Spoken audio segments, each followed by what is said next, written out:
Assalamualaikum warahmatullahi wabarakatuh. Baik, hari ini kita akan belajar mengenai titik dan jarak dua titik di R3. Nah, sebelumnya kita pahami dulu sebenarnya R3 itu apa ya. Titik di R3 itu yang seperti apa? Sebenarnya kemarin kan kita sudah belajar mengenai titik dan jarak titik di R2.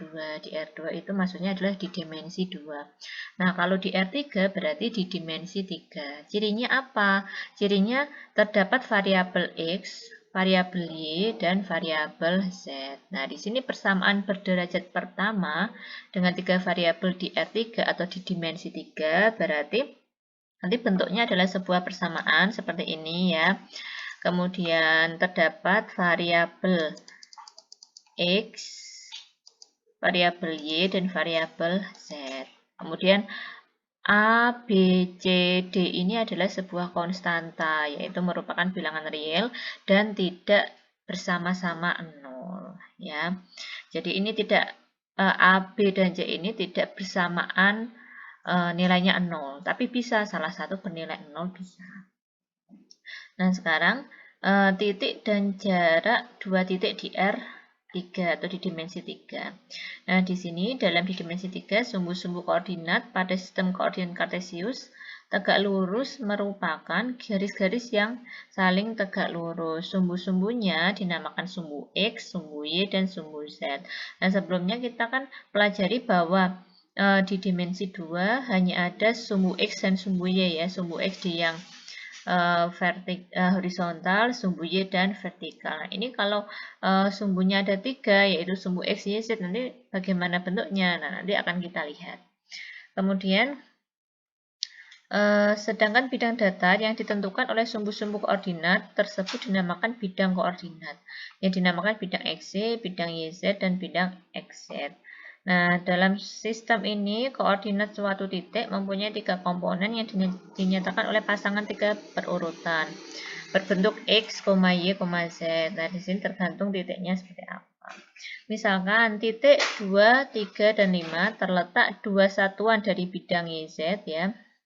Ini 2. Nah, berarti ini 2 satuan dari bidang YZ, 3 satuan dari bidang XZ. Nah, ini 3 itu di sini letaknya di Y ya. Maka letaknya adalah 3 satuan dari bidang XZ, jadi selain Y-nya ini. Kemudian 5 satuan dari bidang XY. 3 bidang koordinat memisahkan ruang menjadi 8 daerah atau region yang dikenal sebagai oktan. Daerah yang koordinat X, Y, Z semuanya positif dinamakan daerah pertama. Nah, sekarang kita lihat di sini. Titik merupakan pengertian pangkal. Titik di R3 dapat berupa titik potong, atau titik tembus, titik puncak, titik sudut, titik pusat. Setiap titik di R3 dapat dikaitkan dengan satu pasangan bilangan real X, Y, Z. Dan sebaliknya, setiap pasangan bilangan real X, Y, Z dapat dikaitkan dengan satu titik di R3. Jadi, saat kita mengambil satu titik di R3, maka titik tersebut bisa kita nyatakan dalam pasangan bilangan real X, Y, dan Z. Nah, di sini jarak antara dua titik di R3 kita bisa cari untuk jaraknya. Nah, di sini jika kita mempunyai titik P dan Q di R3 sehingga P koordinatnya adalah A, B, C, titik Q koordinatnya adalah P, Q, R, maka D-nya atau jaraknya adalah akar dari A dikurangi P kuadrat plus B kurangi Q kuadrat plus C dikurangi R kuadrat. Nah, ini kalau kita lihat rumusnya itu hampir sama dengan jarak antara dua titik di R2, tetapi ini bedanya adalah ini ada titik koordinatnya ada di bidang Z. Nah, ini ditambahi rumusnya ini.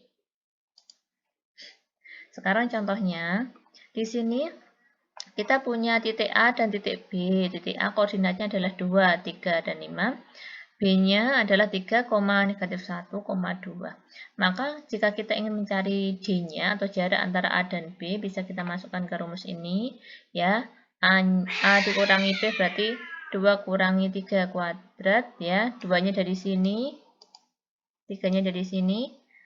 Kemudian 3 di plus 1 didapatkan dari 3 ini dikurangi negatif 1, berarti 3 min 1 menjadi 3 plus 1 ya.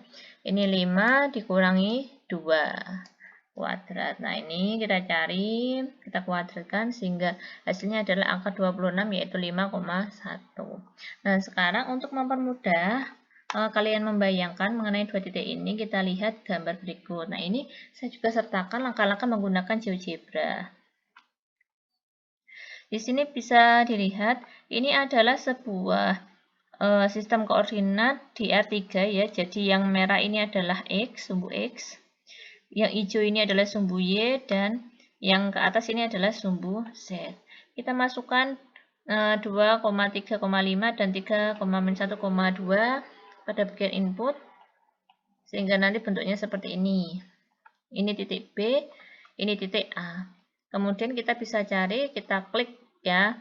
Kalau pakai GeoGebra itu lebih enak karena kita tidak perlu repot untuk menghitung ya. Jadi nanti bisa keluar sendiri jaraknya. Bisa menggunakan fasilitas yang ada di GeoGebra, yaitu klik gambar punya keterangan distance or length ya. Nanti letak itu di sini ya. Kemudian klik titik A dan klik titik B sehingga langsung diperoleh jaraknya adalah 5,1. Baik, ini untuk materi titik dan jarak di R3. Terima kasih.